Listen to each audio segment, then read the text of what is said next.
complicated past had led Kellen to this moment, in a laboratory hidden away from the prying eyes of the public, having existed in secrecy for the past God knows how long.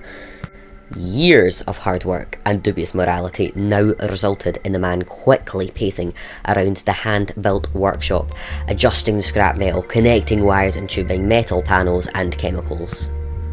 A background medley of clinking metal from his chained-up companions, craning their necks to watch in terror the soundtrack to this process.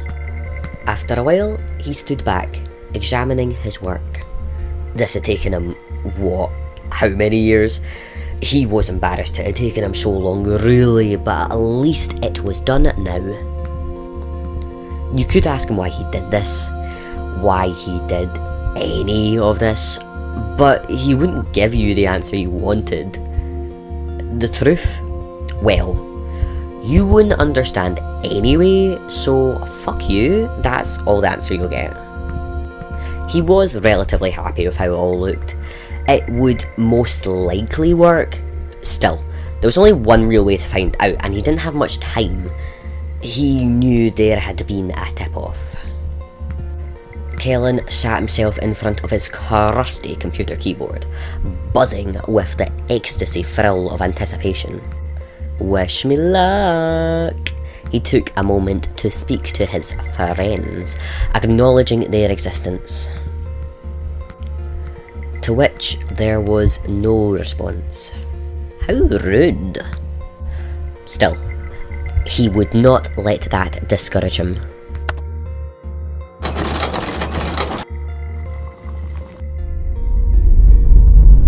Spinning in his desk chair, he opened the blinds to reveal a rarely seen window, ready to watch the world-shattering light show.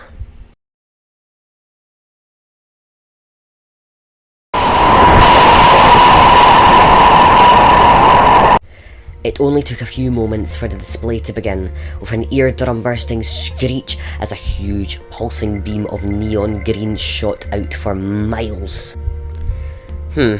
It wasn't quite reaching as far as Kellen had hoped. But holy shit, it was working! He would be proud of himself, but he was far too confident in his ability to ever believe he could fail. He was content.